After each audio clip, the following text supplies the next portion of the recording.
This happened a few years ago. My aunt and uncle own a restaurant, and one Saturday they were moving from their old location to a new one. My aunt, uncle, future husband, boyfriend at the time, cousin, and about 10 other people, mostly employees, were helping in the move since there were a bunch of large equipment. We were all at the old restaurant, packing things, tying them down, when we ran out of ratchet straps. I offered to drive to my parents' house, about 30 minutes or so, to get more straps from my dad. Because everybody else was busy, I went alone. On the way back, I get a call from my aunt, saying that they were all going to take a load to the new location and to meet them there. Since I didn't know how to get to the new place, I pulled over in a park to put in the address. From the road, you aren't able to see the parking lot at all because of the trees. The only odd thing that I didn't notice at the time was on this sunny weekend day, there were no other cars in the parking lot. I pulled into a parking space and immediately grabbed my phone to put in the address. For whatever reason, I didn't put the car in park, like I normally do, which unlocks the doors. Less than a minute after I looked down, I heard and felt a huge hit to the car. I remember looking at him for so long, I thought it was odd how I couldn't see the colour of his eyes because of how big his pupils were.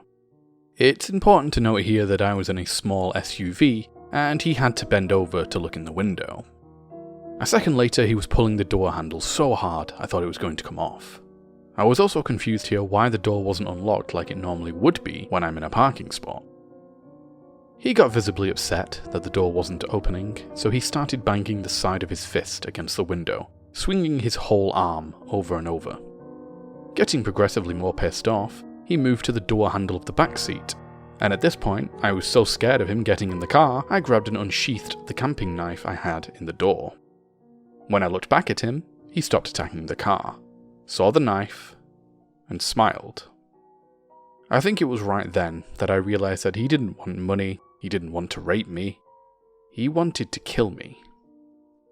I knew that if he got in the car, it was going to be over for me, even with the knife.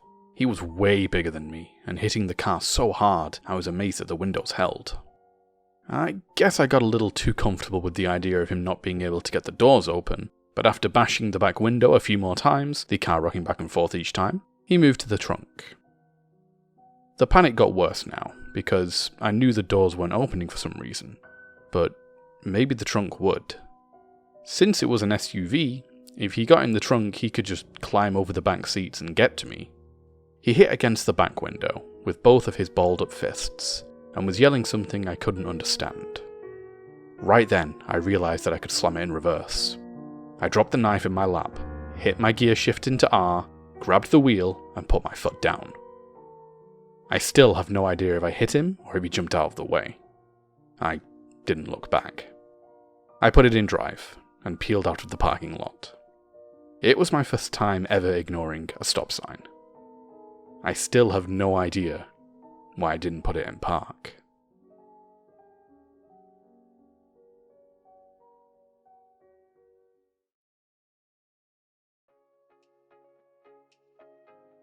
I think the most terrifying thing about this one is that it could happen to literally anybody.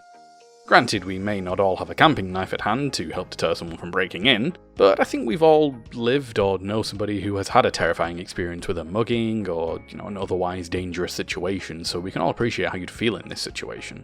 And to make it worse, this is a real story. What did you guys think of this one? Let me know down in the comments section below. And until next time, make sure you keep it spooky.